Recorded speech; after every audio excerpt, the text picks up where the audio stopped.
moving to Spain was an answer, but not a very good answer. I liked, I really liked living in New York. All my life I'd wanted to live in New York. And you were going to take me out of there? And I was going to go willingly? Not really. There was some kind of dissatisfaction, yet I loved what I was doing. Something told me that it's time for some kind of a change. What? Who knew? Who the hell knew what? So, with stuff like chess, yeah. The chess was just like being alone. You sit there and you're locked in and everything is right there. And nothing is coming to me, by the way, and that's a long time, 6 months or 7 months. Was chess and being in that part of the village part of the inspiration, like being in the bohemian scene and all that? Well, we were a bunch of nuts down there. We were alike, and many people were just like us. They wandered into there because they wanted something a little different in their life.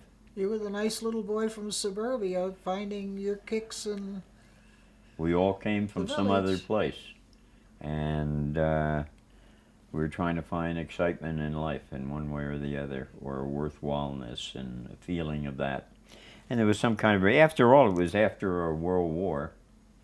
It wasn't that far after either, because it was 1945 and this was 1953. So it was 8 years after a whole nation went through a war, and you wanted more. I had both hands bandaged right to the elbows like this, and it wasn't on purpose or anything. I was infected from paints from painting a house. Actually, it was paints and it was oil paints, but it infected because I had the injuries from World War II on frozen hands. So it made a lot of sense for you to become, years later, a painter. Well, I never thought of that. I really didn't.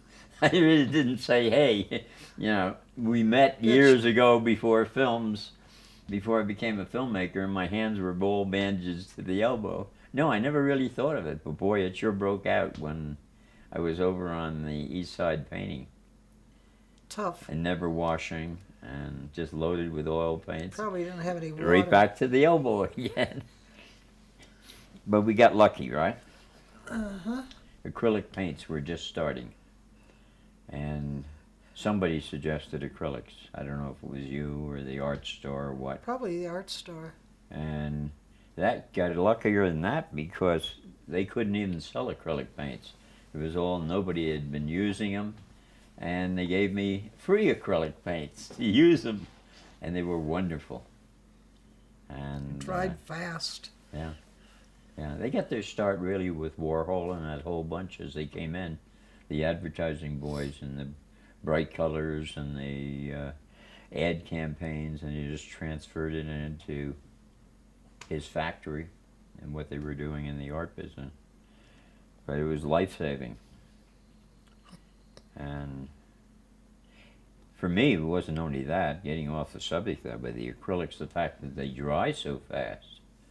The oils weren't only the problem of the smelling in the oils and the literal turpentine and what it's going to do to my skin, but it took so goddamn long to dry. And if I was anything, yeah, I'm watching what's happening there. If I was anything, I was fast. That's Why, so I don't good, know. but fast. Well, I was a fast painter. And the strokes just went like this right from the beginning. And it was like you're trying to transfer whatever feelings are inside you just out. And the motion of your hand or whatever is going is just what's coming up like this. And using as little as head as possible. Well, with oils, impossible.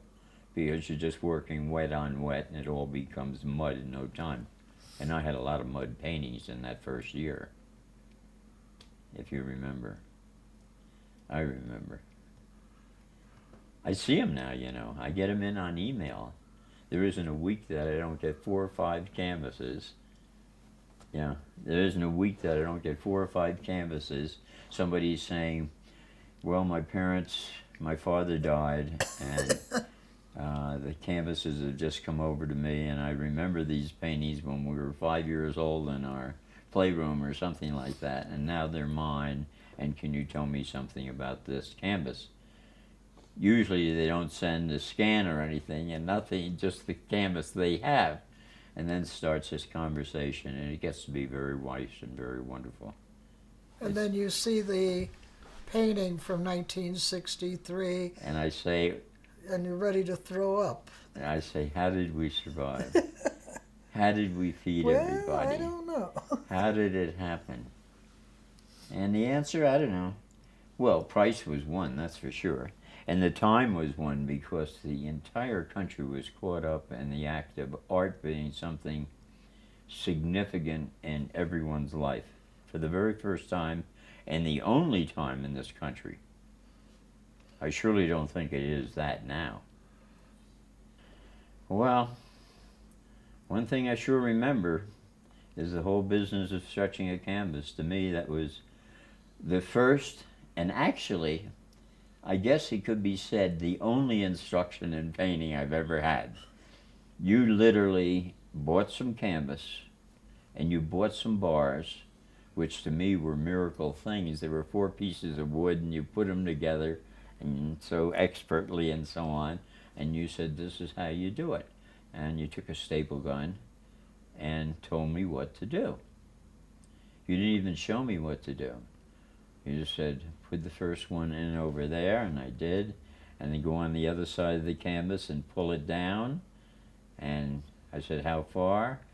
And you said, so there's a little pull line of the cloth, and then go on the opposite side, and then pull it over, so a little pull line, and then start around the sides. Well, I did. I was almost sweating. It just, something happening out of nothing. It's the littlest thing in the world, but I can't tell you what an impression it made.